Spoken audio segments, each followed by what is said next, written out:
Amigos, amigas, bienvenidos. Me da mucho gusto tenerlos nuevamente aquí para seguir aprendiendo lo que son las doctrinas fundamentales de la Biblia. El día de hoy vamos a iniciar la tercera sección de este segmento de teología sistemática o de minería bíblica, como lo hemos llamado.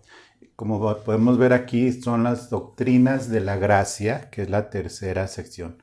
Son las doctrinas de la gracia, la tercera sección de esto que pues he preparado para ustedes.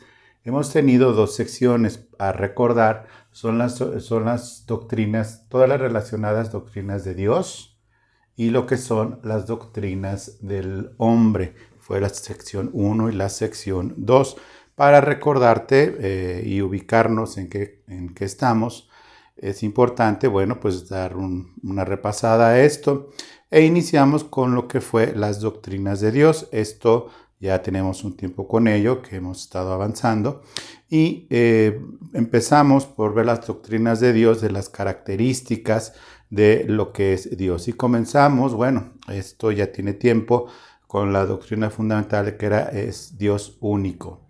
Este Dios único fue la primera sesión que tuvimos por ahí del 11 de noviembre del 2020 y posteriormente revisamos lo que significa el nombre de Dios, la Trinidad, la eternidad, la inmutabilidad, la presciencia, la sabiduría, la santidad, la bondad, la justicia, la misericordia, la fidelidad, la perfección y ya posteriormente hicimos una pausa para revisar lo que eran los decretos y como decretos te recordarás que son básicamente, explicamos lo que son los decretos como tal y vimos en ese momento el primero que fue lo que enseña la palabra de Dios acerca de la creación como un decreto de Dios. En ese momento hicimos una pausa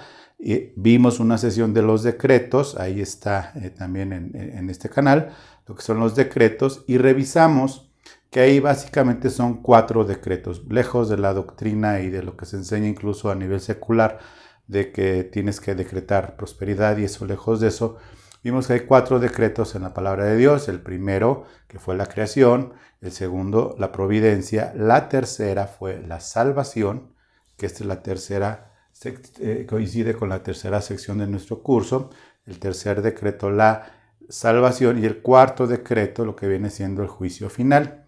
Y ahí explicamos los decretos y por lo que continuamos ya con la segunda sección acerca de las obras de Dios. La segunda sección, que fueron las obras de Dios, estuvimos ya viendo dentro de las doctrinas de Dios, sus obras.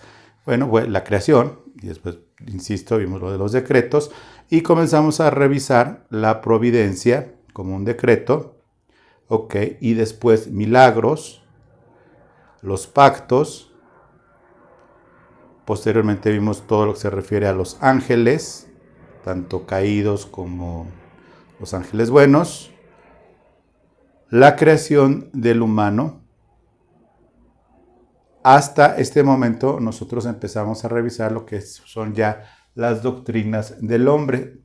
Comenzamos con la creación del humano, como fue la creación diferente a la del humano en el contexto de obra de Dios como tal.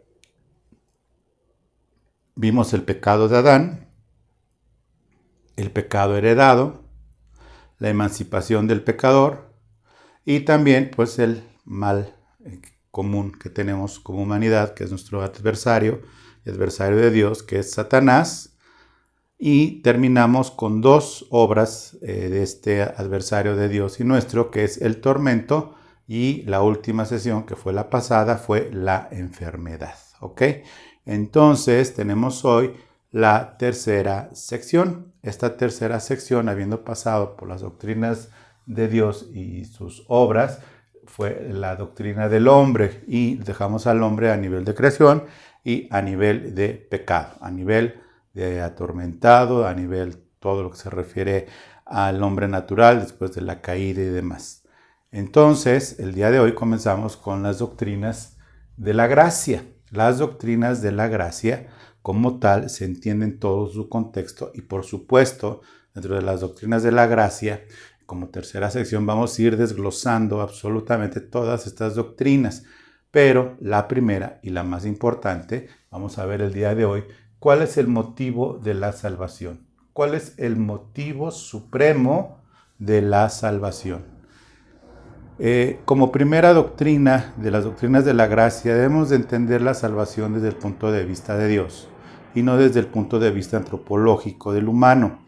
Y esto es algo muy importante que lo tengamos muy claro y que me voy a ocupar en estos minutos a tratar de mostrarte un enfoque, pero no es un enfoque particular mío, es un enfoque que de la palabra viene y que de alguna u otra manera se ha ido pervirtiendo conforme el paso de los tiempos, y es natural que esto suceda dado los últimos tiempos, en donde la salvación se ocupa principalmente Dios, o la obra de Dios es salvar a los hombres por el hombre como tal. Y el hombre como tal, al final del camino, decide creer o no, o salvarse o no, y viene muchas preguntas que no se han podido contestar a estas personas, que en sí, ¿qué es la salvación?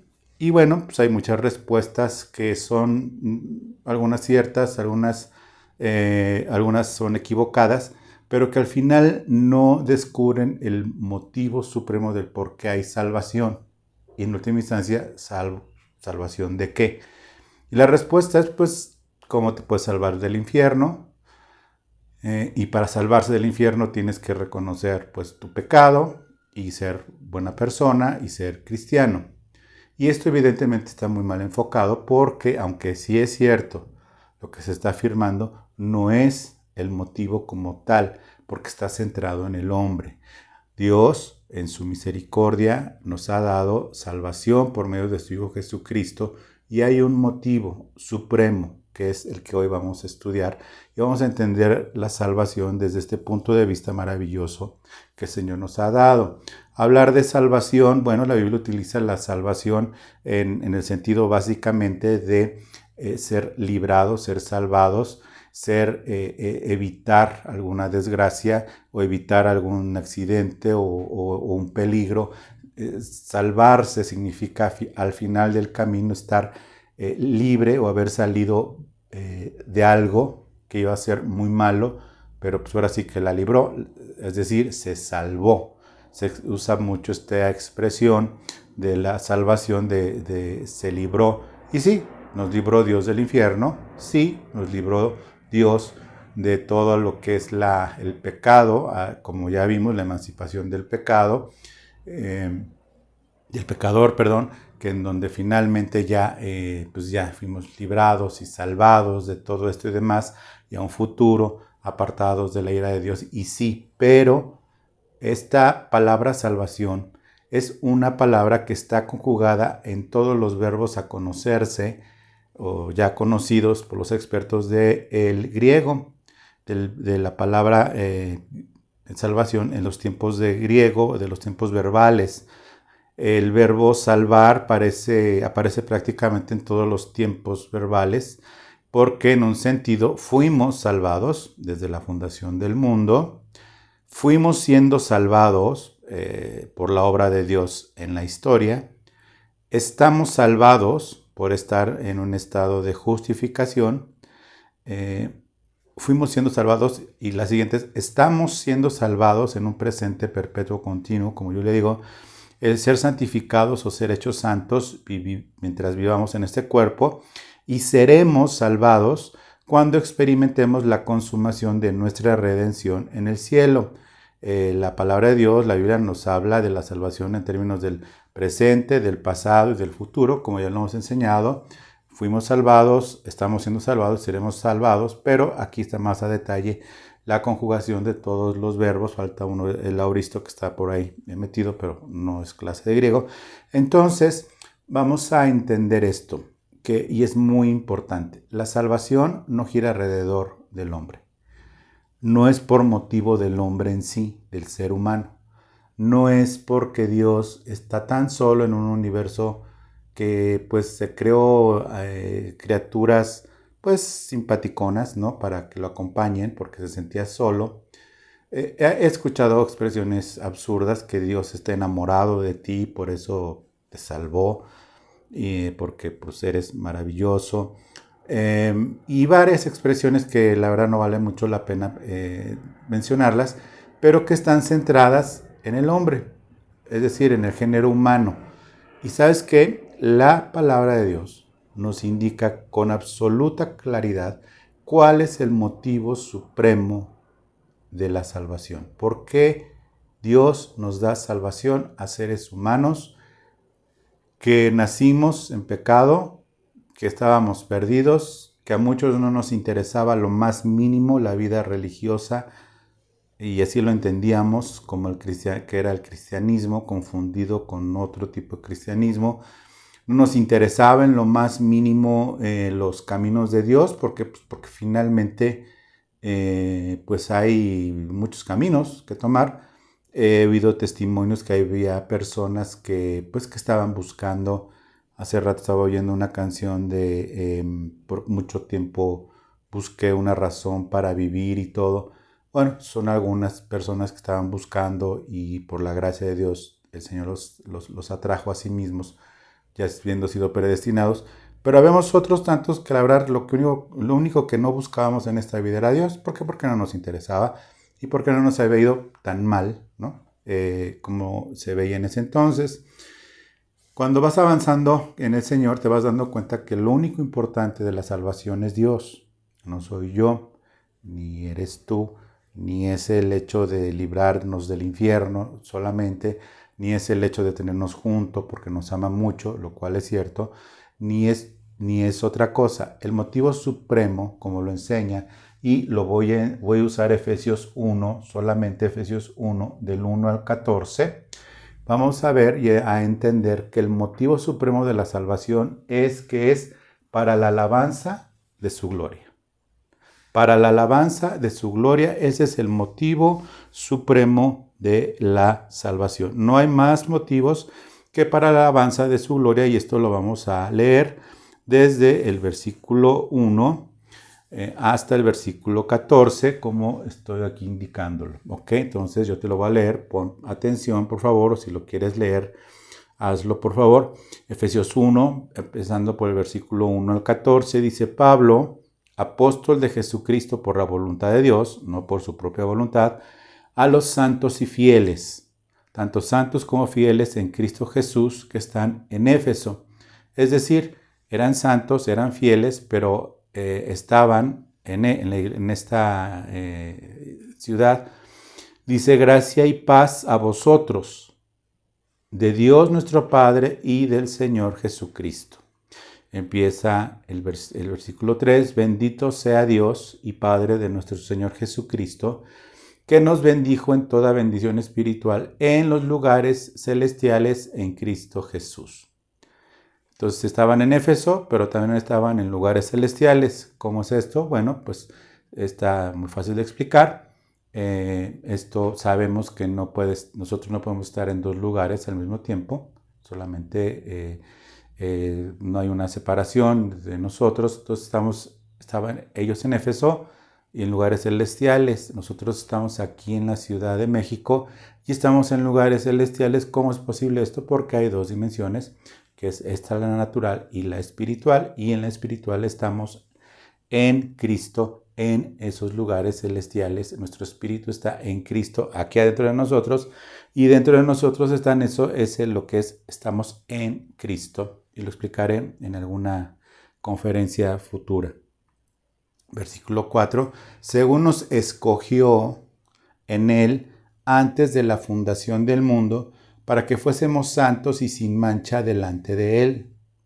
En amor, habiéndonos predestinado para ser adoptados, hijos suyos por medio de Jesucristo, según el puro afecto de su voluntad, para la alabanza de la gloria de su gracia, con la cual nos hizo aceptos en el amado, en quien tenemos redención por su sangre, el perdón de pecados, según las riquezas de su gracia, que nos hizo sobreabundar para con nosotros en toda sabiduría e inteligencia, dándonos a conocer el misterio de su voluntad según su beneplácito, en el cual se había propuesto en sí mismo de reunir todas las cosas en Cristo en la dispensación del cumplimiento de los tiempos, así las que están en los cielos como las que están en la tierra, tanto en el cielo como en la tierra, en esa dispensación de los tiempos administrados por Dios.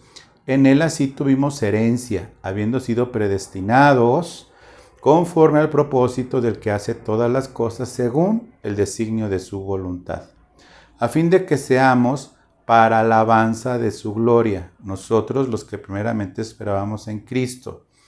Se refiere Pablo a los que esperaban en Cristo, específicamente a la iglesia judía que ya estaba avanzando en el mundo con la incorporación de los gentiles, como ya lo platiqué en otra conferencia. Dice el versículo 12, a fin de que seamos, pero en él asimismo tuvimos herencia, habiendo sido predestinados conforme al propósito del que hace todas las cosas según el designio de su voluntad, en fin de que seamos para alabanza de la gloria nosotros los que en primer lugar esperábamos en Cristo y después los gentiles, en él también vosotros, habiendo oído la palabra de verdad, el evangelio de vuestra salvación, y habiendo creído en él, fuisteis sellados con el Espíritu Santo de la promesa, que es las arras de nuestra herencia hasta la redención de la posesión adquirida para la alabanza de su gloria. ¿Ok? Esto se oye, pues sí tiene una carga teológica muy, muy fuerte, pero lo maravilloso es que con unas cuantas palabras explica toda la teología de la salvación Pablo en una carta que se entiende como la salutación, y que en los textos antiguos, cuando escribía una carta, era primero los saludos, un breve resumen de lo que se trataba, iba a tratar, a quién iba dirigida, y el objetivo de la carta, un breve resumen de la carta por lo cual era enviado algo, y después venía ya todo el desarrollo y lo que es los saludos finales y la doxología ya al final, que era pues como otro resumen mínimo, pero como con buenos deseos, a muy grandes rasgos, ¿no? Entonces aquí Pablo en los saludos hace esta introducción y es una carga teológica muy importante sobre lo que es la salvación, y aquí se explica pues todo lo que hoy nos ocupa, ¿ok? En los versículos 6, 12 y 14 muestra claramente cuál es el motivo supremo de la salvación, y este es para la alabanza de su gloria. Somos salvos para la alabanza de la gloria de Dios. Somos salvos para alabar a Dios, su gloria y lo que Él es. Es un texto que se oye con palabras antiguas, pero son palabras tan reales y tan vividas, que no se oigan antiguas, sino que se oigan pues muy presentes, porque nosotros las experimentamos, porque al final del camino todo es para la alabanza y para la gloria de Dios. Nuestra vida está diseñada, predestinada, fuimos llamados, fuimos puestos para que toda la suma de nuestra vida en esta tierra y la siguiente vida, que es la eterna, es para darle la alabanza a la gloria de Dios. Para eso somos salvos, para eso murió Cristo en la cruz. Cristo no murió en la cruz pues para ver si algunas personas pues buenamente aceptaban algo que pasó hace casi 2000 años del otro lado del planeta, y que llaman absurdo y que no hay pruebas y que es personaje histórico, como otros tantos que ha habido que hablaban de Dios y demás. Bueno, nada de esto es así. Somos salvos para darle gloria a Dios, y esto es lo único importante que debemos de entender. Entonces nuestro enfoque, finalmente tenemos la bendición de quitarnos del centro de la voluntad de Dios, quitarnos del centro como el objeto principal de Dios, como el objeto de... Hay una canción que dice que yo soy la niña de tus ojos, bueno, ni soy niña ni estoy en los ojos de Dios. Eso se hablaba de Israel de una forma muy poética, en cuanto al interés de Dios y el cuidado de Dios de Israel, de su pueblo de Israel, hasta la fecha, que está en un estado de stand-by en el aspecto de fe, en el aspecto profético, pero sigue siendo físicamente hablando el pueblo de Dios. Ahora, de Israel físico y de la iglesia hace un solo pueblo, pero esa es otra historia. Y finalmente vemos que la razón de ser de la salvación, el motivo supremo, no somos nosotros. El motivo supremo de la salvación no es librarnos a nosotros solamente del infierno. El motivo supremo de la salvación no es algo que pues nosotros podamos gloriarnos porque decidimos ser salvos o decidimos creer en Dios.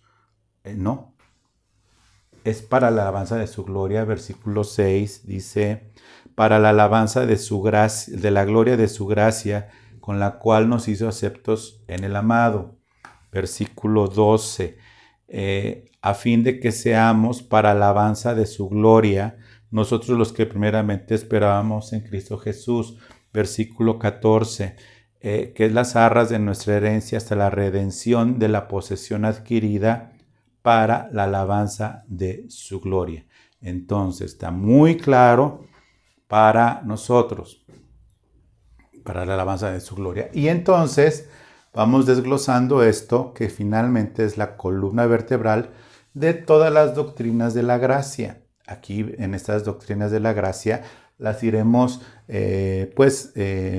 analizando una por una, revisándolas y demás. Esta es la introducción, y esta introducción es cuál es el motivo supremo de la salvación, que es dada por gracia. Por eso son las doctrinas de la gracia. Bueno, entonces vamos a comenzar.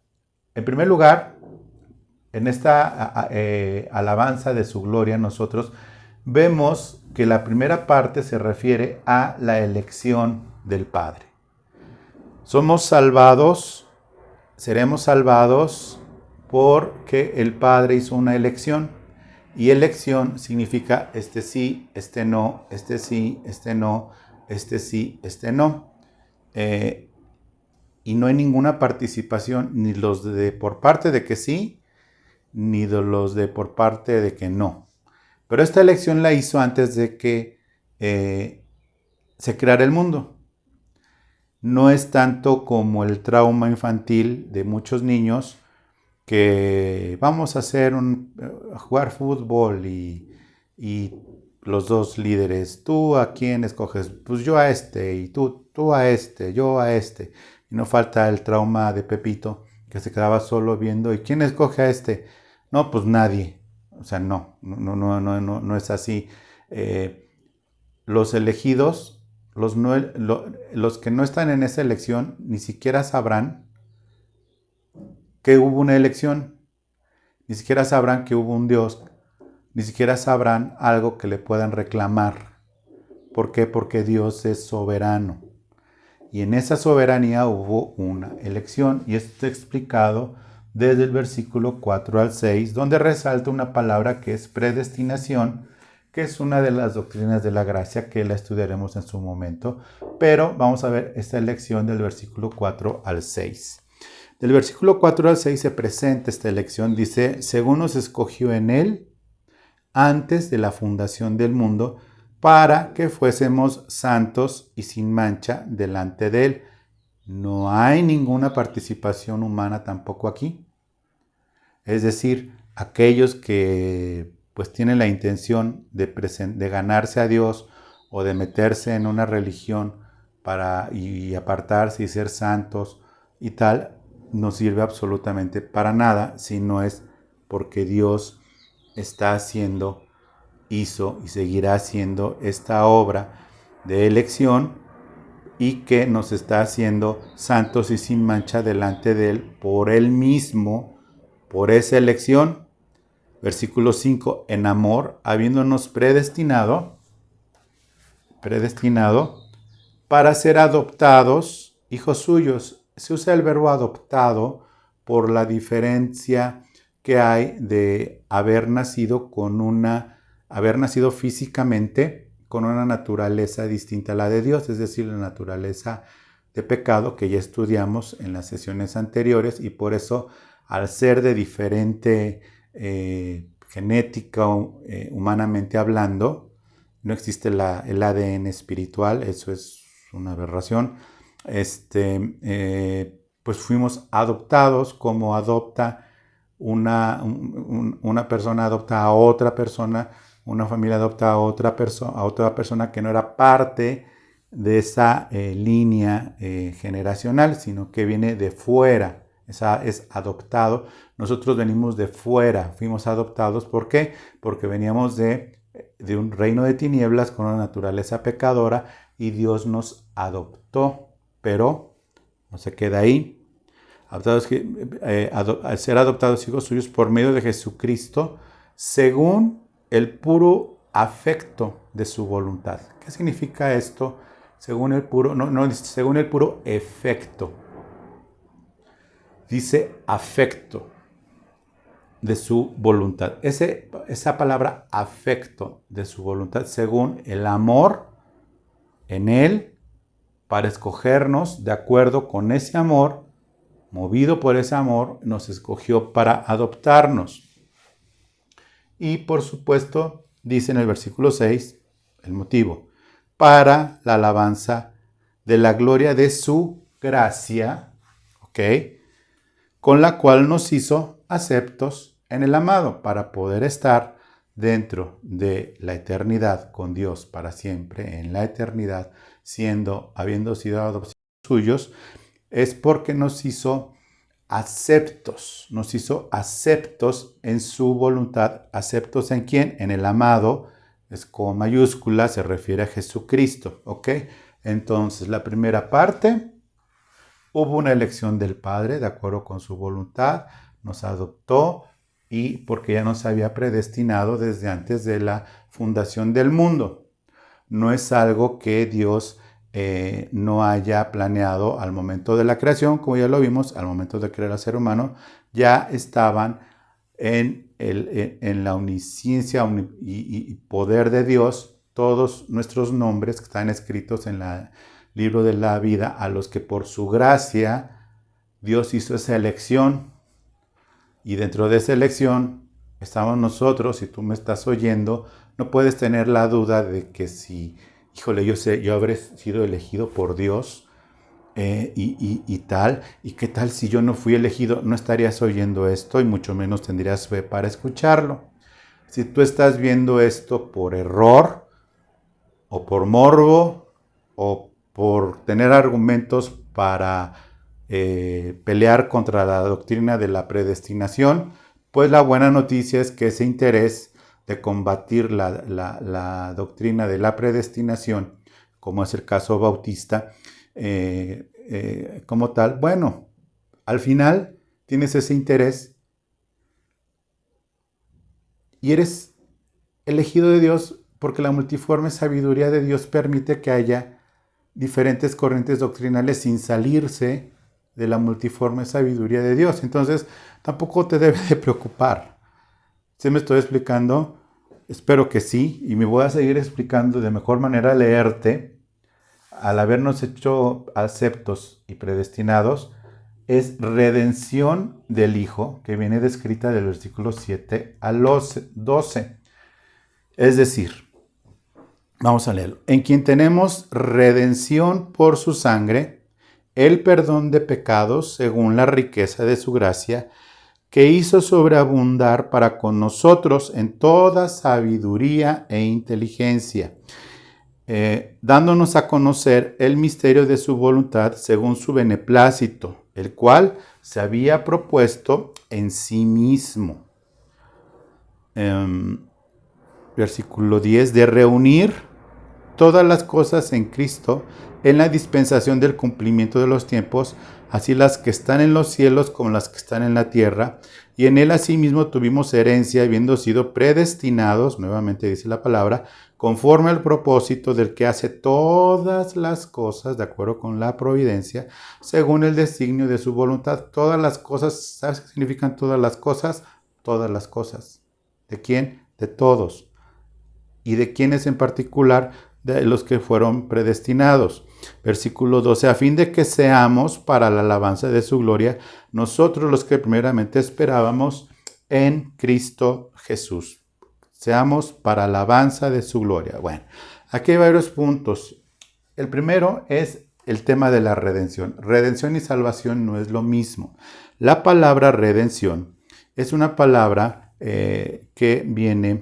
esta palabra viene, pues es una palabra muy interesante porque a diferencia del pago que se hace por un secuestro, que es cuando alguien está secuestrado y piden un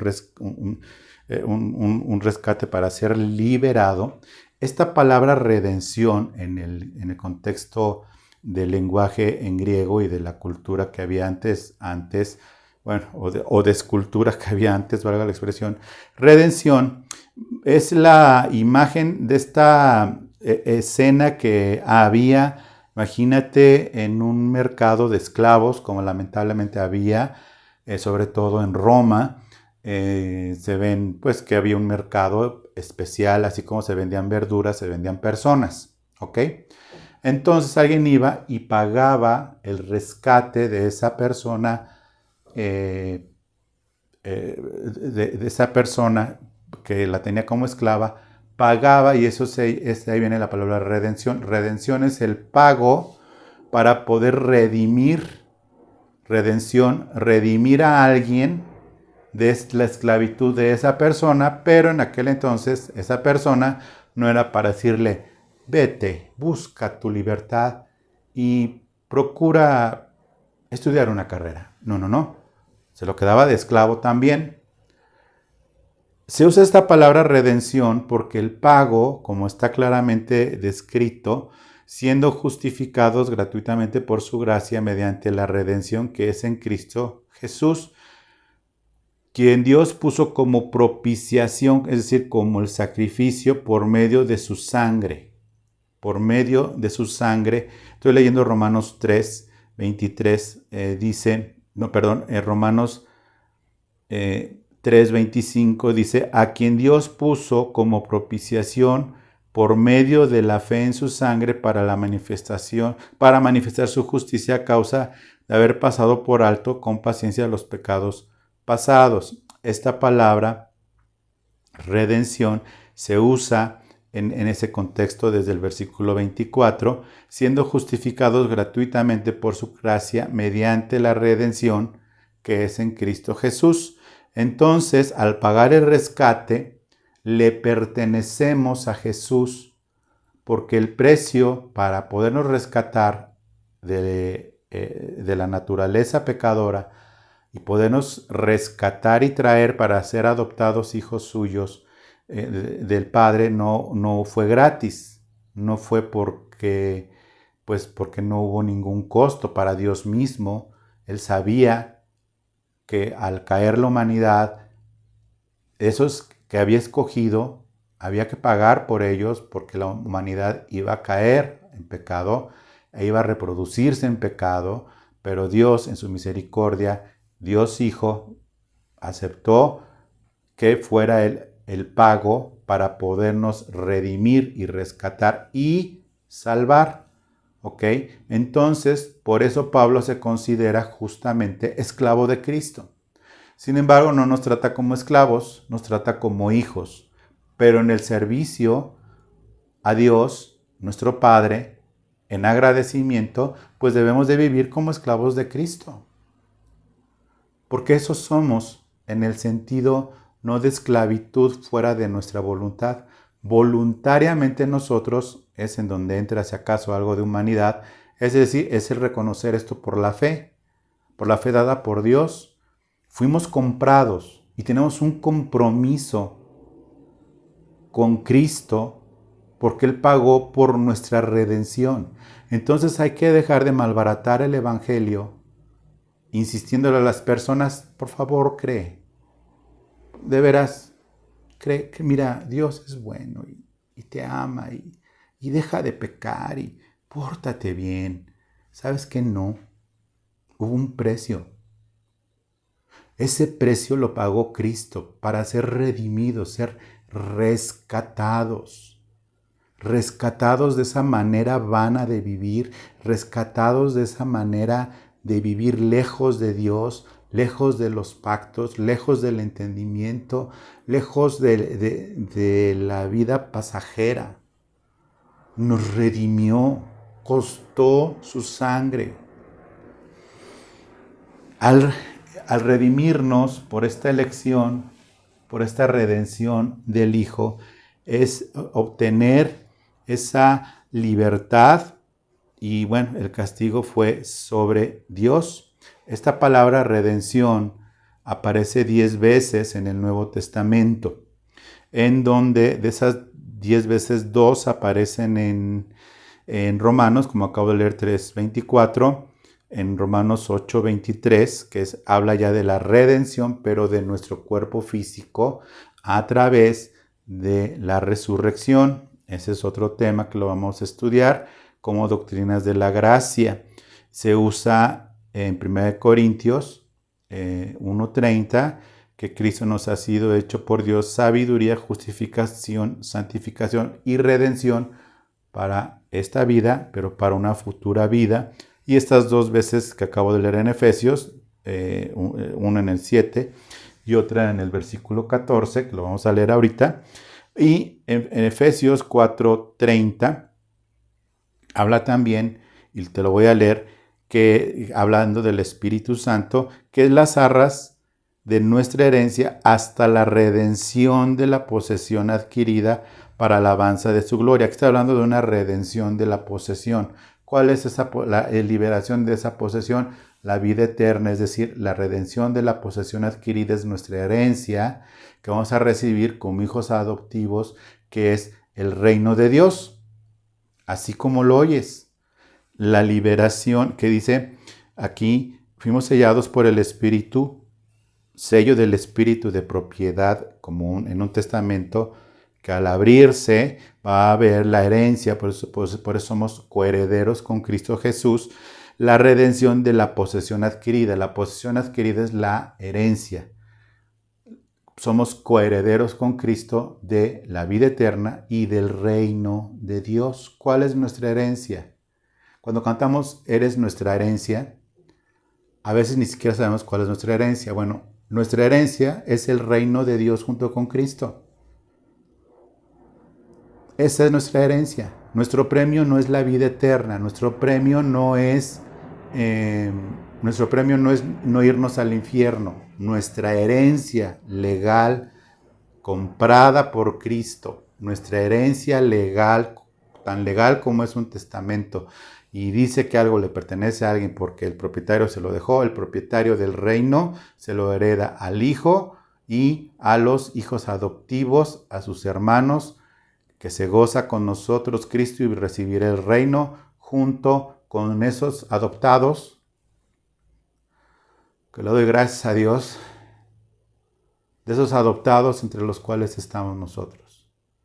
La salvación es muy grande para malbaratarla. La salvación es muy, muy, muy grande para no entenderla. ¿Ok? Redención. Pero esta redención tiene una garantía. Es precisamente lo que acabo de leer, el Espíritu Santo. Esta garantía tiene el sello del Espíritu. ¿Por qué el sello? Es el sello de propiedad. En las cartas antiguas, como sabrás o habrás visto en alguna película o habrás leído en algún lado, que se cerraban las cartas, se doblaban en 3, 1, 2, 3, así como si fuera sobre. Todavía no se inventaban los sobres, se ponía una cera y se sellaban con ese anillo o un sello. Se sellaban, generalmente los reyes traían o las personas importantes como como los segundos a bordo después del rey, como lo fue José en Egipto. Con el anillo que traían ponían su sello, solamente ellos, y le daba todo el respaldo de todo un reino por ese sello. Este sello que tenemos es este sello en esta carta, que somos nosotros, que pertenecemos al Señor y donde viene escrita nuestra herencia como coherederos junto con Cristo Jesús. ¿Cuál es este sello? El Espíritu Santo. Nos deja como garantía el Espíritu Santo. Por eso es que no podemos separar al Espíritu Santo de nuestra vida. No podemos perder la salvación. Yo creo que el que pierde la salvación es porque nunca la tuvo, ni la entendió. Pero no puedes perder lo que no tienes, ¿no? Entonces, vamos a leer el versículo 13 y 14. El versículo 13 y 14 dice: en él también vosotros habéis oído la palabra de verdad, el evangelio de nuestra salvación, hasta ahí aparece la palabra salvación, y habiendo creído en él, fuisteis sellados con el espíritu de la promesa. ¿Cuál promesa? Nuestra herencia. Versículo 14, que es las arras de nuestra herencia hasta la redención de la posesión adquirida, la liberación de esto en el final de los tiempos, ¿sí? Cuando sea entregado, ahí está Apocalipsis 4, puedes leerlo, 4 y 5, en ese momento recibimos todos la herencia y bueno, recibimos el reino junto con, Cristo recibe el reino y nosotros hay, ¿no?, adheridos a él, por eso somos el cuerpo de Cristo. ¿Para qué? Para la alabanza de su gloria, ¿sí? Entonces, para ya ir terminando, es muy importante entender que esta salvación tan grande es por Dios mismo, para Dios mismo y en Dios mismo. El humano, por misericordia, fuimos elegidos de entre los humanos. No me voy a poner a discutir que por qué unos y otros no, porque yo sí creo que Dios es soberano y lo ha demostrado. Y yo no le voy a decir como vasija de barro al Señor, oye, ¿por qué no otros? No, yo no. O sea, digo, habrá corrientes doctrinales que no lo aceptan. Yo sí lo acepto de corazón. Entonces, que esta salvación es por pura elección de Dios, por misericordia a nosotros. Y habla algo muy importante en el Antiguo Testamento, hablando de Israel en Ezequiel 36, 22, 23. Ezequiel, déjame leértelo. Ezequiel 36, 22 y 23. Está hablando de Israel. Por tanto, di a la casa de Israel: así ha dicho Jehová el Señor, no lo hago por vosotros, oh casa de Israel, sino por causa de mi santo nombre, el cual profanasteis vosotros entre las naciones a donde habéis llegado. Versículo 23, y santificaré mi grande nombre, ya está hablando un futuro, profanado entre las naciones, por causa de los israelitas, profanado entre las naciones, el cual profanasteis vosotros en medio de ellas. Y viene un final, de repente recorre toda la dispensación de la gracia en un instante. El Señor así lo hace, en sus palabras, como es el caso de Ezequiel. Y sabrán las naciones que yo soy Jehová. ¿Cuáles naciones? Todas las naciones. ¿Cuándo? Al final del tiempo. Dice Jehová el Señor, cuando sea santificado en nombre en vosotros, cuando sea santificado en vosotros delante de sus ojos. ¿Cuándo va a ser? ¿Cuándo va a ser santificado el nombre del Señor en Israel? Cuando Él regrese a la tierra, que ya es pronto. Ve cómo está la situación, se está calentando el horno cada vez más. Cuando todas las naciones vayan a destruir a Israel, aparecerá el Señor entre los cielos y salvará a su pueblo, y todas las naciones lo verán y santificarán a Dios, diciendo que sí, el Hijo de Dios es un judío, porque la salvación viene de los judíos.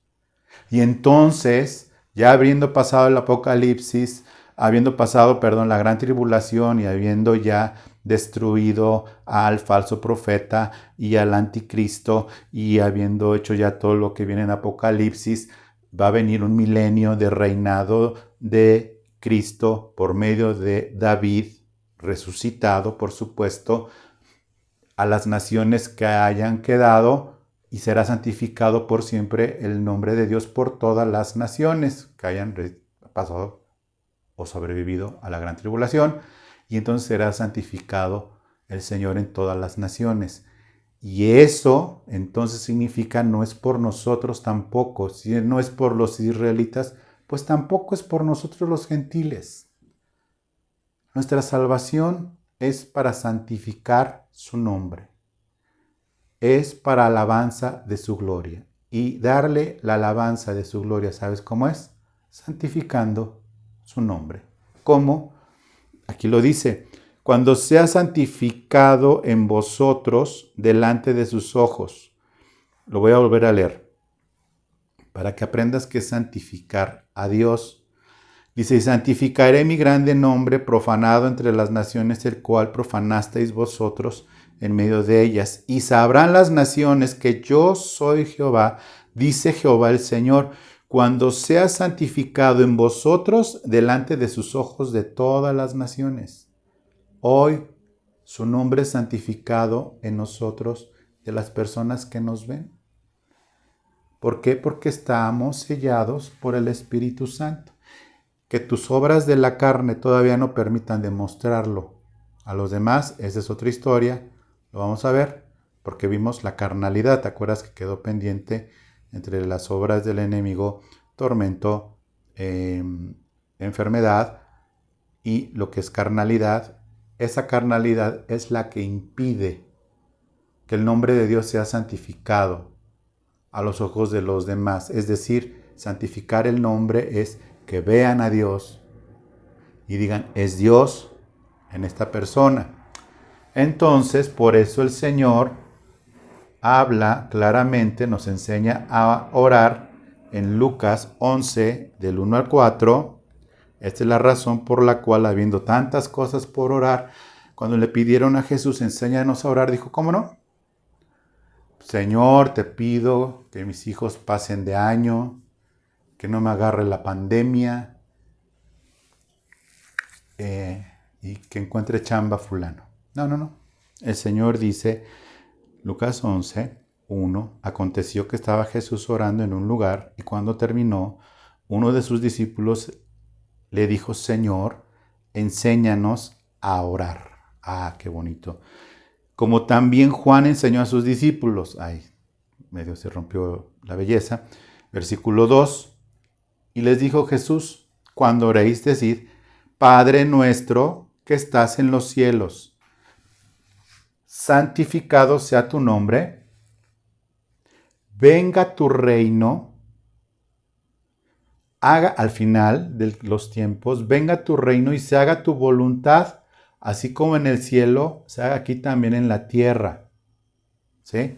Es decir, parte del motivo supremo de la salvación para la alabanza de su gloria es el hecho de que su reino sea compartido con nosotros, los adoptados, los coherederos de Cristo, para compartir su reino. Dice, hágase tu voluntad como en el cielo, así también en la tierra. Y entonces ya no tenemos dudas de por qué el Señor dijo, Padre nuestro santificado, o sea, bueno, pues que sea santificado tu nombre, no sé cómo, pero pues que sea santificado tu nombre. Venga tu reino, pues sí, venga tu reino, que venga tu reino, ¿no? Digo, que venga tu reino. ¿Qué significa? Hágase tu voluntad como en el cielo, así va a ser aquí en la tierra. Así es lo que debemos de orar. Ya entendimos por qué, porque es para la alabanza de su gloria. Y después Jesús dice, pero mientras pasa esto, oren, el pan nuestro de cada día, dánoslo hoy, que también Jesús enseñó, que el Padre sabe de lo que tenemos necesidad antes de que se lo pidamos. Y algo que deja a Jesús muy asentado en esta oración y que le da gloria al Padre y que santifica su nombre. Para santificar su nombre, lo primero que pone el Señor como condición es lo que Él hizo, perdonar. Perdónalos porque no saben lo que hacen. Y en ese momento Cristo santificó el nombre de su Padre. Ahí en esa cruz. Perdónanos nuestros pecados como también nosotros perdonamos a todos los que nos deben. Y no nos metas en tentación, mas líbranos del mal. Más líbranos del mal. El deseo del Señor es compartir su reino. Y esa es la razón por la cual somos salvos. Somos salvos entonces nosotros para la alabanza de su gloria. Estamos en las doctrinas de la gracia. Esta fue la introducción. Veremos todas las doctrinas de la gracia. Como ya lo expliqué, esta fue simplemente una explicación del motivo supremo de la salvación. Bueno, con esto termino. Le doy gracias a Dios por tu vida, por el tiempo prestado. Medítalo, piénsalo, óralo y sobre todo santifica su nombre, esperando el reino que va a ser compartido con nosotros. Que Dios te bendiga y nos vemos el domingo a las 12 por Facebook en lo que es alabanza y predicación en el muro de Renuevo de Amistad Facebook a las 12 del día del domingo. Muchas gracias y que Dios te bendiga. Hasta luego.